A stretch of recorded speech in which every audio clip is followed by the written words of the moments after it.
मित्रांनो, तुमचं पुन्हा एकदा GB स्टोरी टेलर या यूट्यूब चॅनलवर स्वागत आहे. आजच्या आपल्या गोष्टीचं नाव आहे झपाटलेला किन्नर. लेखक संतोष देशपांडे. पण गोष्ट सुरू करण्याआधी जर कोणी या चॅनलवर पहिल्यांदाच आलेले असाल तर त्यांनी ह्या चॅनलला सबस्क्राईब करायला विसरू नका. चला तर मग अजिबात वेळ न घालवता गोष्टीला सुरुवात करूया.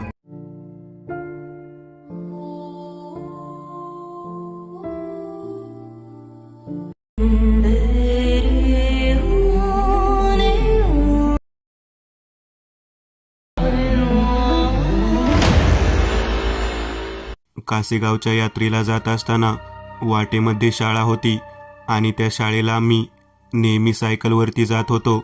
एक वेळ अशी यायची की त्यावेळेला संध्याकाळच्या अंधारामध्ये एका पाठोपाठ एक असे कित्येक पुरुष काष्टा साडी नेसून डोक्यावरती कळशी ठेवून त्यामध्ये नारळ घालून सरळ सरळ देवीच्या महामायेच्या दर्शनाला जाण्यासाठी पूर्ण रस्ता गच्च भरून निघालेले असायचे.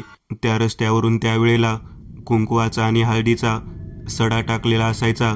मी शाळेला असताना त्या दिवशी शाळेला सुट्टी दिली जायची, परंतु एक परराज्यातील प्राचार्य असल्यामुळे त्यांनी आम्हाला आवर्जून त्या दिवशी सुट्टी दिली नाही आणि कामाला बोलावले. तरीसुद्धा शाळेचे संस्थापक यांनी सुट्टी जाहीर केली. मी मात्र तो मेसेज मला मिळाला नाही म्हणून त्या दिवशी आवर्जून शाळेला जाण्यासाठी सायकलवर निघालो. तब्बल 7 ते 8 किलोमीटर लांब अंतर घरापासून होते. मी त्या रस्त्याने निघालेलो होतो. मी शाळेमध्ये पोहोचण्यासाठी साधारण दुपारचे 12:30 वाजले. 12:30 ते 5:30 हे शाळेचे टायमिंग होतं. प्राचार्यांना 6 ते 7 लोक कामासाठी हवी होती, परंतु केवळ मी आणि एकनाथ हे दोघेजणच त्या ठिकाणी आलेलो होतो. प्राचार्यांनी बोलावलेलं आहे नाही कसं म्हणायचं म्हणून एकनाथ मला सांगत होता. मी एकनाथला म्हणालो, अरे सर्वजणांना बोलावलेलं आहे, परंतु आपण दोघेजण दिसत आहोत. आम्ही दोघेजण शाळेच्या गेटजवळ पोहोचलो. अचानक प्राचार्यांना 2 व्यक्ती मिळाल्यामुळे त्यांनी आम्हाला चांगलेच कामाला लावले. शाळेच्या तपासणीचे काम होतं. दप्तर आणि क्लासरूम स्वच्छ करून त्यामधील बऱ्याच गोष्टी आम्हाला जोडून लावायच्या होत्या. त्या कामामध्ये कधी संध्याकाळचे 6 झाले ते कळालेच नाही. प्राचार्यांनी आम्हाला जावा म्हणून सांगितलं. अंधार पडलेला होता. बाहेर गेटजवळ आलो तेव्हा प्राचार्य मला म्हणाले, तुम्हा दोघांना जर गावात सोडायचं असेल तर मी सोडतो. अंधार झालेला आहे आणि आता या वेळेला सायकलवरती जाणं बरोबर नाही. आम्हाला प्राचार्यांचा तो दयाळूपणा आवडला होता, परंतु त्यामागचं नेमकं कारण काय होतं ते मात्र कळालेलं नव्हतं. प्राचार्यांनी 2 बटाट्याची पोती उचलून आम्हाला त्यांच्या गाडीच्या मागच्या डिक्कीमध्ये टाकायला सांगितली आणि मग आम्हाला गाडीत मागेच बसवलं. आम्हाला या गोष्टीचा राग आला. आपल्याला शिपायाप्रमाणे काम लावून हा माणूस गावात सोडतो असे सांगत आहे. आम्ही त्या रस्त्याने निघालेलो होतो. बरोबर 6:30च्या दरम्यान त्या एका वळणावरती लिंबाच्या झाडाखाली तब्बल 600 ते 700 किन्नर लोक उभारलेले दिसले. संपूर्ण वाट त्यांच्यामुळे अडलेली होती. त्यामध्ये अजून किन्नर लोक एकत्रित येऊ लागलेले होते. प्राचार्यांना नेमकं समजना की गाडी कुठून घालावी. त्या रस्त्यावरती कुंकवाच्या सड्यासाठी, हळदीच्या सड्यासाठी त्या ठिकाणी मोठमोठाल्या पितळेच्या घागरी भरून किन्नर लोक तेथे सडा टाकत होते. रस्त्यावरती हा चालू असलेला प्रकार पाहून परराज्यातील असणाऱ्या आमच्या प्राचार्य चांगलेच खवळले. त्यांना त्या विधीबाबत काहीच माहिती नव्हती. त्यांनी गाडी कडेला घेतली. आम्ही ते पाहत होतो. आम्ही त्यांनी जे काही करत आहेत त्याला अजिबात अटकाव केला नाही. काय व्हायचंय ते होऊ दे. एकनाथ म्हणाला, आज प्राचार्य मार खाणार. नको त्या ठिकाणी घुसत आहे. त्या ठिकाणी जर तो गेला ना तर एकही किन्नर त्याला सोडणार नाही. मी म्हणालो, आपले प्राचार्य आहेत, आपण त्यांना मदत करायला हवी.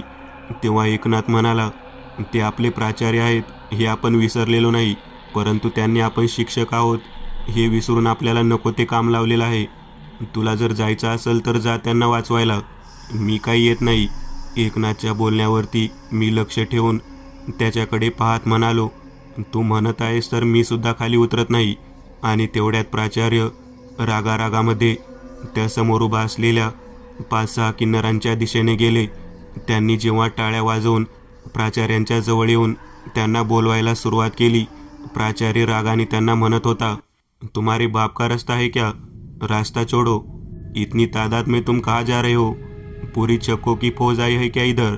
ही वाक्य ऐकल्यानंतर समोरचा एक वयस्कर वयाचा किन्नर चिडला आणि प्राचार्याच्या समोर टाळ्या वाजवत त्याच्याकडे रागाने बघत त्याला म्हणाला, ए साहब, तेरे को पता नहीं क्या? यहाँ पे हमारा राज है. आज के दिन कोई आदमी इस रास्ते से नहीं जाता. जो भी जाते हैं सभी किन्नर होते हैं. तुझे पता नहीं क्या रे? छक्का किसको बोलता है साले? ऐसी जगह पर मारूंगा ना, जिंदगी भर उठ नहीं सकेगा. हमारे जैसे तालियां बजाते घूमेगा रस्तों पर. प्राचार्याला हे बोलल्यानंतर खूप राग आला. त्याने मागे सरकून कमरेचा बेल्ट काढला आणि त्या किन्नराला बेल्टने मारायला सुरुवात केली आणि मोठमोठ्याने फोन लावून पोलिसांना बोलवीन असे म्हणू लागला. हा प्रकार पाहिल्यानंतर बाकीचे किन्नर एवढे चिडले की त्यांनी प्राचार्याच्या दिशेने धाव घ्यायला सुरुवात केली. प्राचार्य तिथून लगेच मागे फिरला आणि गाडीमध्ये आला. गाडीचा दरवाजा लावून घेतला आणि त्याने थेट गाडी समोर उभा असलेल्या किन्नराच्या दिशेने घालायला सुरुवात केली. आम्ही प्राचार्याचे चिडलेले दृश्य चांगलेच पाहिले होते, परंतु अशा पद्धतीने कधी लागेल हे मात्र आम्हाला वाटले नव्हते. आम्ही गाडीतून मागे उतरलो आणि बाजूच्या झाडीमध्ये जाऊन बसलो. प्राचार्याच्या गाडीच्या कडेने सर्व किन्नर तसेच उभे होते. त्यांनी गाडीचा दरवाजा काच उघडण्याच्या दृष्टिकोनातून प्रयत्न सुरू केले. ते एवढे चिडलेले होते की त्यांना त्यांच्या वयस्कर असलेल्या किन्नराला मारलेल्याचा राग आलेला होता. एका किन्नराने मोठा दगड घेतला आणि गाडीच्या काचेवरती फेकला. गाडीच्या काचेवरती दगड पडल्यानंतर प्राचार्याला एवढा राग आला, तो मोठमोठ्याने आतून शिव्या देऊ लागला. प्राचार्याला त्या ठिकाणाहून मागे पुढे करायला काहीच वाव उरलेला नव्हता. तरीसुद्धा त्याने मागचा रिव्हर्सचा गिअर टाकला आणि त्यातच 2 किन्नर प्रचंड जखमी झाले. रिव्हर्स गाडी टाकत असताना त्याने थेट गाडी मागे वळून शाळेच्या दिशेने नेली. आम्ही कुठेच दिसत नाही म्हटल्यानंतर त्याने आमची चिंता करायची सोडून तो शाळेच्या दिशेने निघाला. तब्बल 2 ते 3 किलोमीटर अंतर तो परत जाऊन शाळेचे गेट बंद करून आतमध्ये निवांत बसला. एका पाठोपाठ 1-2 किन्नर त्या पूजेच्या विधीसाठी जात असताना त्यांचा मृत्यू झाल्यामुळे, जखमी झाल्यामुळे सर्वच्या सर्व बाकीचे भयंकर चिडलेले होते. हातामध्ये जे दिसेल ते साहित्य घेऊन ते ज्या दिशेने गाडी गेली आहे त्या दिशेने धावत निघालेले होते. खूप अंतर पार करून गेल्यानंतर त्यांनी शाळेच्या गेटजवळ आपला मोर्चा वळवला. आत पाहिले तर त्यांना प्राचार्याची गाडी दिसली. आता आम्हाला कळून चुकले होते की प्राचार्याचे काही खरे नाही. आम्ही त्या प्रकारात त्यांच्या पाठीमागे मिसळून जाऊन ते दृश्य पाहण्याचा प्रयत्न करत होतो. प्राचार्याच्या घराच्या आतमधल्या बाजूला किन्नरांनी प्रवेश केला आणि हाक मारायला सुरुवात केली, परंतु प्राचार्य घरामध्ये नव्हते. त्याला कुलूप होते. तब्बल 400 ते 500 किन्नर लोकशाहीच्या संपूर्ण पटांगणावरती उभा राहून टाळ्या वाजवत मोठमोठ्यांदा शिव्या देत होते. प्राचार्य बहुधा गाडी त्या ठिकाणी लावून पळून गेले होते हे आम्ही ओळखले. आता काय करावे आम्हाला कळेना. तेव्हा एक किन्नर त्या दोन्ही प्रेतांना त्या ठिकाणी घेऊन पटांगणावरती उभे राहून सर्वांना म्हणाला, यांचा अंत्यविधी करायचाच नाही. याच्याच दारामध्ये ते प्रेत ठेवायचे. याचा अंत्यविधी होता कामा नये. याला कळू तरी दे की किन्नरचे पिशाचे किती भयानक पद्धतीचे असते. किन्नर कसा असतो ते त्याला आयुष्यभर समजू दे. याच्या घरातील एकाही व्यक्तीला फिरायचे, बाहेर पडायचे आपण अवघड करून सोडून देऊ. तेवढ्या त्या ठिकाणी एक तांत्रिक असलेला किन्नर येऊन उभा राहिला. तो म्हणाला, यालाच नाही, या शाळेतील प्रत्येकाला, या रस्त्यावरून जाणाऱ्या या शाळेतील प्रत्येक व्यक्तीला किन्नराचे पिशाचे काय असते ते आपण दाखवूनच देऊयात.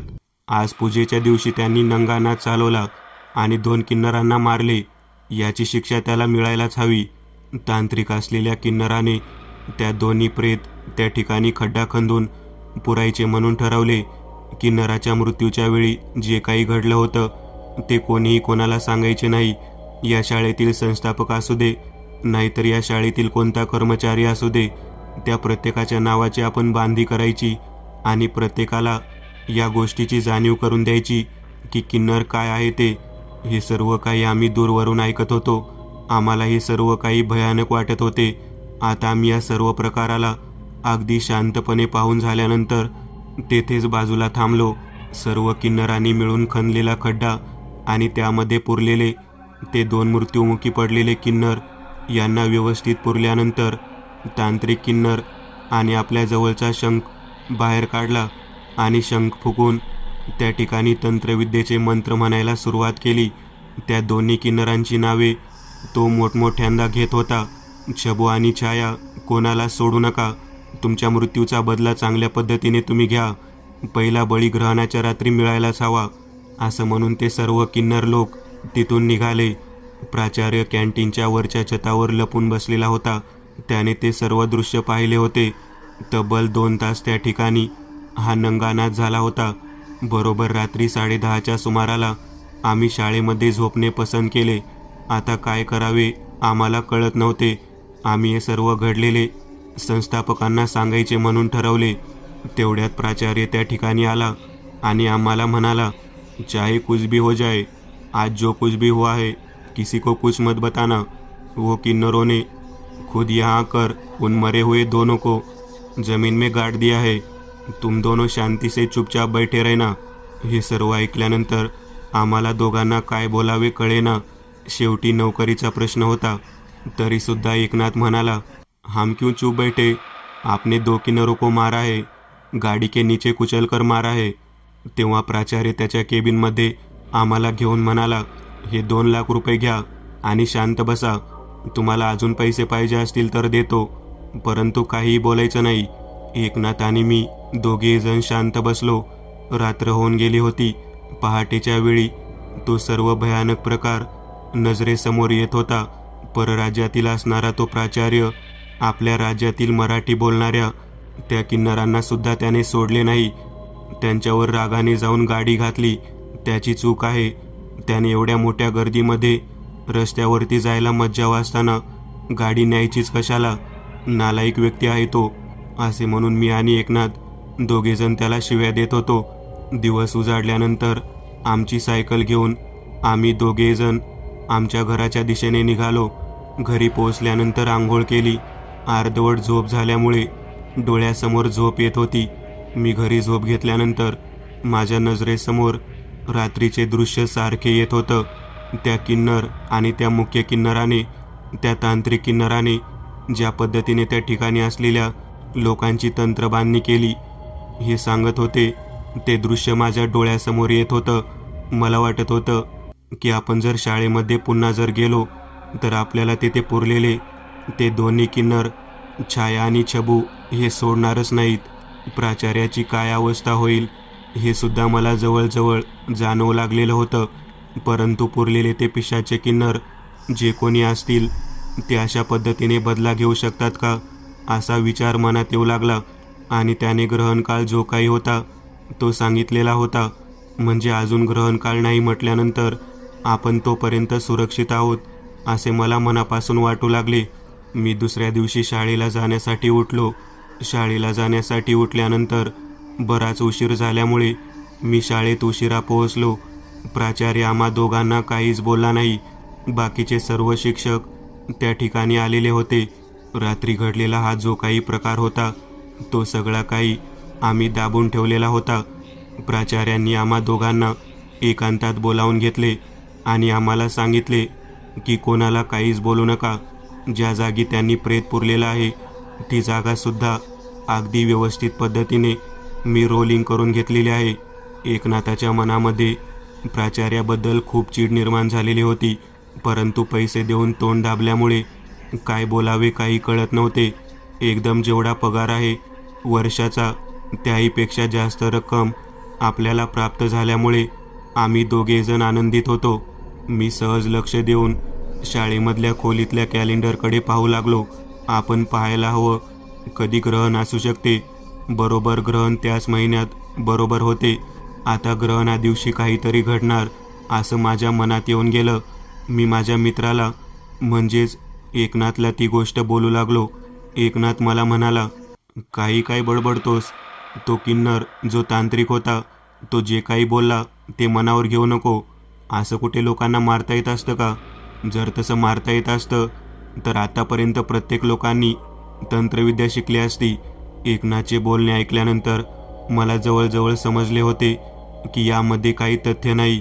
आम्ही बराच वेळ शाळेमधून निघण्याच्या दृष्टिकोनातून प्रयत्न करत होतो, परंतु प्राचार्याने बरोबर 5:30 वाजता आम्हाला थांबवून घेतले. अजून काही पैसे त्यांनी आमच्या समोर ठेवले आणि आम्हाला म्हणाले, अजून 50,000 हजार रुपये देत आहे. तुम्ही दोघेजण शांत बसलात त्यामुळे बऱ्याच गोष्टी व्यवस्थित होणार आहेत. प्राचार्याचे बोलणे ऐकल्यानंतर आम्हाला पैशाची हाव सुटली होती. सगळे निघून गेल्यानंतर आम्ही तसेच थांबलो. जवळजवळ 7:30 वाजून गेले होते. काय करावे कळेना. पैसे घेतले आणि आम्ही दोघेजण एकापाठोपाठ एक परत निघालो. ज्या ठिकाणी ती प्रेत पुरली होती त्या जागी मी आलो. माझा पाऊल पुढे पडत नव्हता. आपण त्या जागेवरून जात आहोत हे सारखं माझ्या मनामध्ये येत होतं. पाठीमागे कोणीतरी आहे असं सारखं वाटत होतं. इतक्यात अचानक कोणीतरी मानेला स्पर्श करावा असं मला जाणवलं. एकनाथसुद्धा मला म्हणाला, माझ्या अंगाला हात लावलास का तू? मी म्हणालो, नाही एकनाथ, नाही, कदाचित भास असेल. मी त्याला म्हणालो, अरे मला पण तसं जाणवलं. चल बाबा, या जागेवरून निघून जाऊ. आम्ही दोघेजण तिथून पुढे गेलो. बरंच अंतर पार करून गेल्यानंतर कोणीतरी पाठीमागे येत आहे असं मला जाणवत होतं. का आपल्यासोबत कोणीतरी चालत आहे असे मला जाणवत होतं. आम्ही दोघेही जण आमच्या घराजवळ जाऊन पोहोचलो. एकनाथ त्याच्या घरी गेला, मी माझ्या घरी गेलो. रात्र होऊन गेली. जेवण वगैरे केले आणि मध्यरात्रीच्या वेळेला शरीरामध्ये चित्रविचित्र हालचाली जाणवू लागल्या. मला वाटू लागलं की माझं शरीर स्त्रियांप्रमाणे होऊ लागलेले आहे का? माझ्यावरती स्त्रियांसारखा अंमल होत आहे असे मला वाटत होते. मी बरोबर 12च्या दरम्यान उठलो आणि आरशामध्ये पाहू लागलो. तेव्हा माझा चेहरा मला बदलताना दिसू लागला. माझे डोळे बदलताना दिसू लागले. हे नेमकं काय होत आहे मलाच कळत नव्हते. मी माझ्या पत्नीचा मेकअपचा बॉक्स बाहेर काढला आणि त्यातील लिपस्टिक बाहेर काढून ओठाला लावू लागलो. मी लिपस्टिकने आरशावरती चबू हे नाव लिहिले. माझ्या शरीरामध्ये होणारे बदल मला जाणवत होते. मी आरशावरती चबूबाई हे नाव लिहिल्यानंतर मी दरवाजातून बाहेर डोकावून पाहिलं. खिडकीतून बाहेर पाहिल्यानंतर माझ्यासोबत असलेला एकनाथ याच्या घराकडे माझे लक्ष गेले. तर एकनाथ खिडकीमधून मला हातात बांगड्या घालून टाळ्या वाजवताना दिसत होता. तो मला हाक मारत होता, छबू, ए छबू. माझ्या लक्षात आले की ती छाया आहे. आमच्या दोघांमध्ये एक वेगळा संवाद सुरू झाला. हा सर्व प्रकार एका विशिष्ट पद्धतीचा होता. तो आपल्या कानामध्ये झुबे घालत असताना पायातील पैंजण वाजवत बाहेर आला. माझ्या घराला लागून असलेलं एकनाथचं घर मला स्पष्ट दिसत होतं. मी सुद्धा बाहेर आलो. माझ्या कमरेमध्ये लचक भरलेली होती. मी हळूहळू पुढच्या दिशेने निघालेलो होतो. छबू, अगं छबू, बाहेर ये ना तू, असं म्हणत त्याने मला हाक मारली. मी त्याला, छाया चल, आकाकडे जायचं आहे, आकानं बोलावलेलं आहे. आकाकडचं काम आपण जर नाही केलं तर आका खवळेल, असं सारखं आम्ही एकमेकांना बोलत होतो. मला नेमकं समजत नव्हतं की आपल्या शरीरामध्ये असा बदल आणि हे सर्व जे काही चालू आहे ते कोणत्या गोष्टीमध्ये सुरू झालेलं आहे. मी स्वतःला सावरून घेत थोडा अंतर पुढे चालत गेलो. तेव्हा माझ्या हातात हात घालून एकनाथ माझ्यासोबत निघाला. आम्ही मध्यरात्रीच्या वेळी हा सर्व खेळ अनुभवत होतो. काही अंतरावरती गेल्यानंतर झोपडपट्टीच्या दिशेने आम्ही दोघेजण निघालो. आकाचं घर जवळ आलं होतं. आका म्हणजे मुख्य तांत्रिक असलेली किन्नर स्त्री. तिच्याजवळ पोहोचलो. तिने आम्हाला दोघांना बोलावले आणि म्हणाली, तुम्हीच दोघं होताना चोरून सर्व काही पाहणारे. तुम्हाला वाईट वाटलं ना मारलेलं बघून? माझ्या छायाला आणि माझ्या छबूला आता कार्य करा. जे सांगतो ते कार्य करा. होय आका, होय. किती तरफडून ते दोघेजण मेले. त्या शाळेच्या प्राचार्याच्या आजूबाजूच्या सर्वांना त्याची शिक्षा मिळायला हवी. तेव्हा आका म्हणायचा जो तांत्रिक किन्नर होता तो हातामध्ये लाल रंगाचे कुंकू आमच्या दिशेने दाखवत म्हणाला, हे कुंकू मस्तकावरती माळून घ्या, हळदीचा टिळा लावा आणि महामायेचा जयघोष करा. महामाया तुम्हाला या कार्यामध्ये यश देईल. त्या नालायक माणसाने आपल्या लोकांची चेष्टा केली आणि नको त्या पद्धतीने त्याने आपल्याला त्रास दिला. ज्या रस्त्यावरून लोक येऊ शकत नाही त्या रस्त्यावरती याने गाडी घालून विनंतीसुद्धा केली नाही. उलट उर्मट पद्धतीने आपल्या अंगावरती वाहन घालवण्याचे धाडस केले. चल छाये चल, चल छबे, तुला हे कार्य पूर्ण करायचंच आहे. तुला या लोकातून विचित्र पद्धतीने मृत्यूलोकात पाठवणाऱ्या त्या भयानक आणि नीच माणसाचा वध करायचाच आहे. कोणालाही सोडायचे नाही. त्याला मदत करणाऱ्या प्रत्येक व्यक्तीचा जीव तडपडून तडपडून आपल्याला घ्यायचा आहे. हे सर्व ऐकल्यानंतर माझ्या शरीरात असणाऱ्या आणि एकनाथच्या शरीरात असणाऱ्या किन्नरांच्या आत्म्यांना चेव चढलेला होता. चांगल्याच पद्धतीने अंगामध्ये संचार घुमू लागला. त्या तांत्रिक अक्का म्हणायच्या, किन्नराच्या हातातील कुंकू मस्तकाला फासून आम्ही त्यांच्यासमोर शपथ घेतली, आज रात्री त्या शाळेमध्ये जो कोणी सापडेल त्याला फरफटत ओढत तुझ्यासमोर घेऊन येणार म्हणजे येणारच. तेव्हा अक्का म्हणाली, नुसतं घेऊन येऊ नकोस, त्याचा जीव माझ्यासमोर घेऊन त्याला शिक्षा द्यायची आहे. मी त्या ठिकाणी तुमच्या दोघांची प्रेतं पुरलेली आहेत. तुमच्या दोघांना त्याशिवाय मुक्ती मिळणार नाही. अक्काचे बोलणे ऐकल्यानंतर आम्ही दोघेही बाहेरच्या दिशेने निघालो. चालताना एक प्रकारची विशिष्ट लकप होती. स्त्रिया ज्या पद्धतीने चालतात त्या पद्धतीने आम्ही चालत निघालेलो होतो. टाळ्या वाजवत वाजवत आम्ही आमच्या मनातील राग स्पष्ट करत होतो. शाळेच्या गेटजवळ पोहोचल्यानंतर चौकीदार आम्हाला सर्वप्रथम दिसला. चौकीदाराने आम्हा दोघांना ओळखलेच नाही, का तर आम्ही साड्या घातलेल्या होत्या. चेहऱ्यावरती किन्नराचा स्त्रियांप्रमाणेच असणारा वेश धारण केलेला होता आणि संपूर्ण तोंडाला लाल रंगाचे मळवट कुंकू भरलेले होते. चौकीदाराला काही न बोलता मी थेट गेटवरती लाद घातली. साकळ्या बांधलेले ते गेट आणि कुलूप घातलेले ते गेट काही क्षणात धाड करून उघडले गेले. तो गेट उघडलेला आवाज इतका मोठा होता की चौकीदार त्या आवाजाला आणि आमच्या अवताराला पाहून थेट पळून गेला. तो धावत धावत प्राचार्याच्या खोलीकडे निघाला. ज्या ठिकाणी प्राचार्याचे रेस्ट हाऊस होते त्या दिशेने तो धावत होता. त्याला काही वेळ धावताना पाहिल्यानंतर आमच्या लक्षात आले की हीच ती जागा आहे ज्या ठिकाणी तो नराधम प्राचार्य राहत असावा. मी रोज त्या ठिकाणी काम करत असून एकनाथसुद्धा रोज त्या ठिकाणी काम करत असून सुद्धा आम्हाला प्राचार्याची खोली ओळखू येत नव्हती, कारण आमच्या शरीरामध्ये छाया आणि छबू या दोघींचा वास होता. चौकीदार त्या ठिकाणाहून धावत धावत जेव्हा गेला तेव्हा त्या ठिकाणी अधीक्षकाचे काम करणारा अविनाश म्हणायचा व्यक्ती आपल्यासोबत 2 सिक्युरिटी गार्ड घेऊन आमच्या दिशेने धावत येताना दिसला. त्याच्या हातामध्ये काट्या होत्या आणि त्यांनी आमच्याकडे बॅटरीने फोकस करायला सुरुवात केली. उजेडामध्ये मला डोळ्यावर आलेल्या त्या तीव्र बॅटरीच्या फोकसमुळे कोणीच दिसत नव्हते. मी डोळ्यावरती हात धरला आणि एकनाथला म्हणालो, सरक मागे, सरक.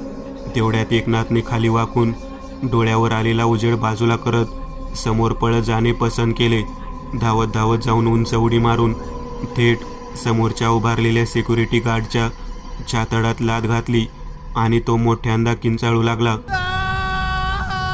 माझ्याही अंगामध्ये संचार निर्माण झाला आणि मी थयाथया नाचत चित्रविचित्र पद्धतीच्या उड्या मारत अविनाश म्हणायच्या व्यक्तीकडे रागाने पाहू लागलो. त्याला आव्हान करत मी म्हणालो, तू मध्ये पडू नकोस, नाहीतर तुझा जीव जाईल. लक्षात ठेव, आम्हाला जो व्यक्ती हवा आहे त्याला आमच्या समोर आण. परंतु अविनाश आमचे कोणतेच म्हणणे ऐकायला तयार नव्हता. तो म्हणत होता, अरे छक्क्यांनो, आतमध्ये कशाला आलेला आहात? हा शब्द उच्चारला की आमच्या मनामध्ये रागाने ज्वाळा पेटाव्या त्या पद्धतीने नसानसातून रक्त सळसळू लागले.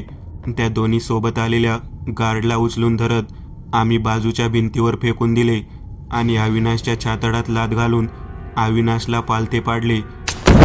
अविनाश आम्हाला मारण्याच्या दृष्टिकोनातून पवित्रा घेऊन अंगावरती चाल करण्याचा प्रयत्न करत होता.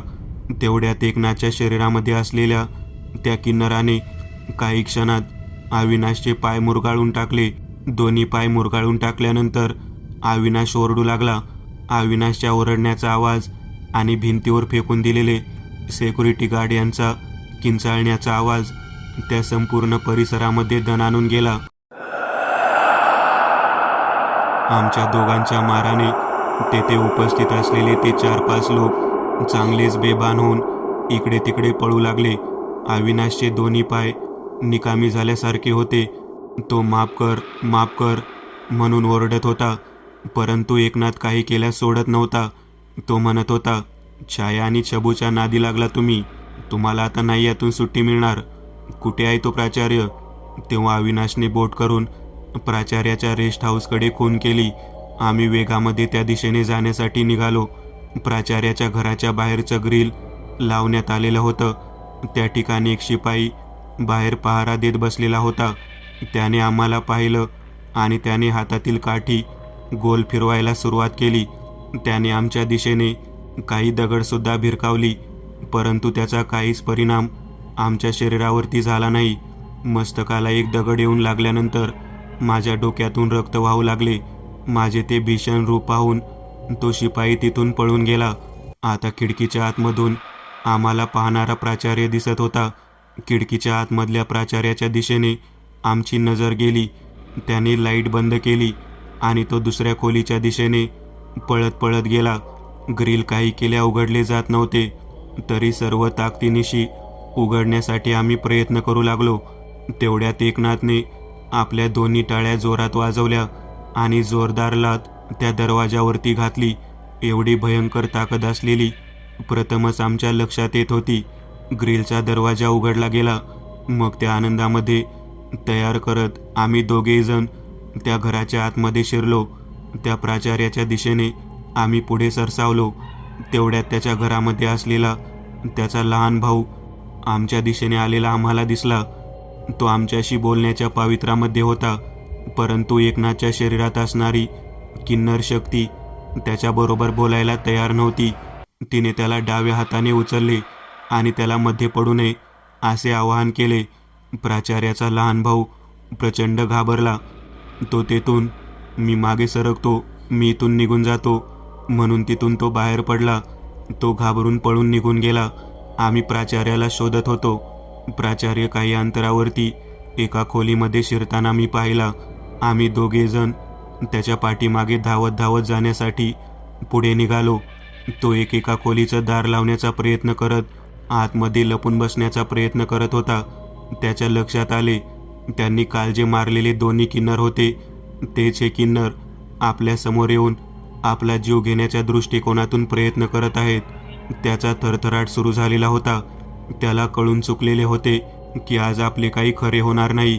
तो गयावया करत खिडकीच्या जाळीतून दोघांपुढे हात जोडून म्हणाला, मुझे माफ कर दो, मैंने बहुत बड़ी गलती की, मुझे माफ कर दो. मनामध्ये सैतानी भावना पेटलेल्या होत्या. काही करून त्याला बाहेर ओढायचं आणि त्याचे दोन्ही पाय, दोन्ही हात, त्याचं मुंडकं मुरगाळून त्याचा जीव घ्यायचा असा मनामध्ये भाव निर्माण झालेला होता. माझ्या पाठोपाठ एकनाथच्या शरीरात असणाऱ्या त्या किन्नर शक्तीने जोरदार पुन्हा एकदा दारावरती लाथ घातली आणि त्या ग्रिलच्या गजांना तो जोरजोराने ओढू लागला. माझ्याही शक्तीमध्ये प्रचंड वाढ झाली आणि मी सुद्धा ती खिडकी जोराने उडत होतो. आमच्या दोघांच्या शरीरातल्या छाया आणि छबूने इतक्या मोठ्या प्रमाणात ताकद लावलेली होती की काही क्षणातच ती खिडकी निसटून बाहेर कोलमडली. त्या खिडकीचे ओझे आमच्या दोघांच्या अंगावरती आले आणि ते बाजूला करण्याच्या नादात प्राचार्य त्या ठिकाणाहून सटकला. तो थेट बाहेर पळत सुटला. तो वेगात पळत सुटला, इतका वेगात पळत सुटला की आम्ही त्याच्याकडे पाहत असताना आम्हाला वाटू लागले की याला काही करून पकडावे. समोर एक शिखर दिसले. त्या शिखराच्या दिशेने आम्ही धावत पुढे निघालेलो होतो. प्राचार्य त्या प्रार्थना मंदिराच्या जवळ जाऊन पोहोचला होता.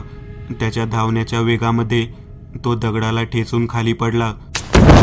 मंदिराच्या पायऱ्यापासून तो जवळजवळ 10-20 फूट वरून खाली कोसळला आणि त्याच्या अंगावरती आम्ही दोघांनीही उंच उडी मारत त्याला पकडले आणि त्याचे पाय धरून मी खेचू लागलो. माझ्या अंगामध्ये एक प्रकारची उर्मी जागृत झालेली होती. मला काही कळत नव्हते. काही करून याचा नरडीचा घोट घ्यायचा, याचं रक्त प्यायचं असं माझ्या मनामध्ये निर्माण झालेलं. किन्नर पिशाच्याचा सैतान शांत होण्याच्या दृष्टिकोनातून तयार नव्हता.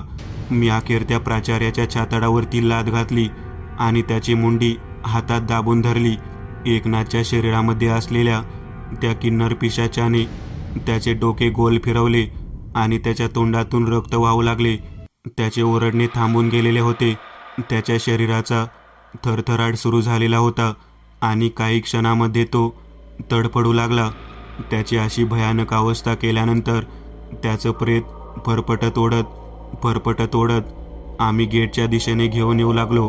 दूरवर प्रेत ओढत आणलेलं होतं आणि आमच्या आजूबाजूला दूरवरून कोणीतरी बॅटरीचा फोकस मारून आमच्याकडे पाहत होतं.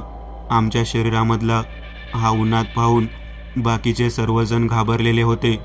थोडे अंतर जाऊन आम्ही ते प्रेत फरफटत ओढत रस्त्यावरून वेगात धावत होतो. आम्हाला एक प्रकारचा आनंद झालेला होता. आकाबाईजवळ जाऊन कधी एकदा ते प्रेत दाखवून त्याच्यावर आधारतोय अशा प्रकारची इच्छा मनामध्ये होती. काही वेळ असाच त्याच्या शरीराच्या त्या भागावरती राग व्यक्त करण्यात आम्ही दोघांनी घालवला. बरेच अंतर पार करून गेल्यानंतर आकाबाईच्या झोपडीतल्या त्या घराजवळ आम्ही जाऊन पोहोचलो. आमचा तो उन्माद पाहून आकाबाई आनंदाने उड्या मारत होती. ती म्हणाली, आणलास का या नराधमाला ठेचून? आकाबाईचं बोलणं ऐकल्यानंतर आम्ही तिच्याजवळ जाऊन बेसूर पद्धतीने नंगा नाच करू लागलो. त्याच्या प्रेतावरती थया उड्या मारून आपल्या मनातील राग व्यक्त करू लागलो. आमच्या शरीरामध्ये असलेल्या छाया आणि छबूने तिच्या मृत्यूचा बदला घेतलेला होता. आकाबाई म्हणाली, सोडा आता ही शरीर, सोडा आणि मुक्तीच्या दिशेने वाटचाल करा. तेव्हा आम्ही दोघेजण म्हणालो, नाही, हे शरीर आम्ही अजिबात सोडणार नाही.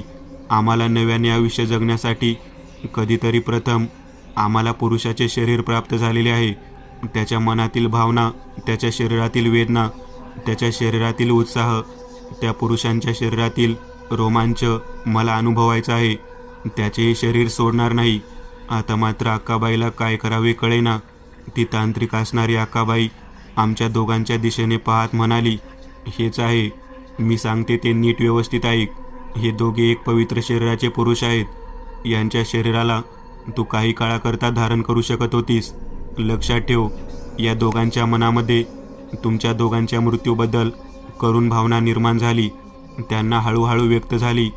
केवळ त्याच गोष्टीमुळे तुम्ही दोघेजणी या दोघांचे शरीर प्राप्त करू शकला आणि माझ्या बोलण्यानुसार या दोघांना त्याच गोष्टीमुळे जीवनदान मिळालं.